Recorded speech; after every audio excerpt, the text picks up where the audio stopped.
Bienvenue sur Flight Deck Analytics, votre briefing exclusif sur les affaires du ciel. 7 août 1955, sous les yeux du patron de Boeing, un prototype de 707 se retrouve sur le dos au-dessus du lac Washington. Pourquoi le pilote d'essai Tex Johnston a-t-il pris un risque aussi fou? Aujourd'hui sur Flight Deck Analytics, on analyse la triple vie de cet avion de légende, du pionnier civil au guerrier de l'ombre. Et restez bien avec moi jusqu'à la fin car vous découvrirez comment cette manœuvre incroyable a fini par influencer la conception de presque tous les cockpits Boeing actuels. À son lancement, le 707 est le pionnier. Il ne fait pas que voler, il réduit la taille de la Terre, divisant par deux les temps de trajet. Mais la carrière du 707 prend un tournant radical avec sa deuxième vie, le guerrier. L'US Air Force comprend vite que cette cellule est une base parfaite pour le ravitaillement en vol. C'est la naissance du KC-135 Stratotanker.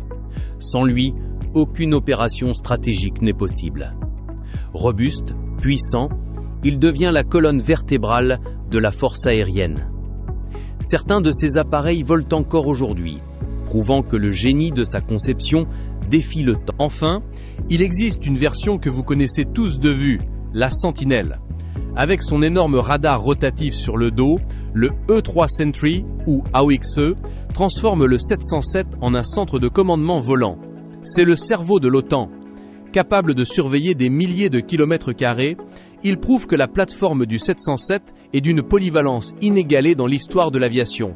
Alors pourquoi ce tonneau du début était-il si important? Tex Johnston a prouvé que son avion était indestructible.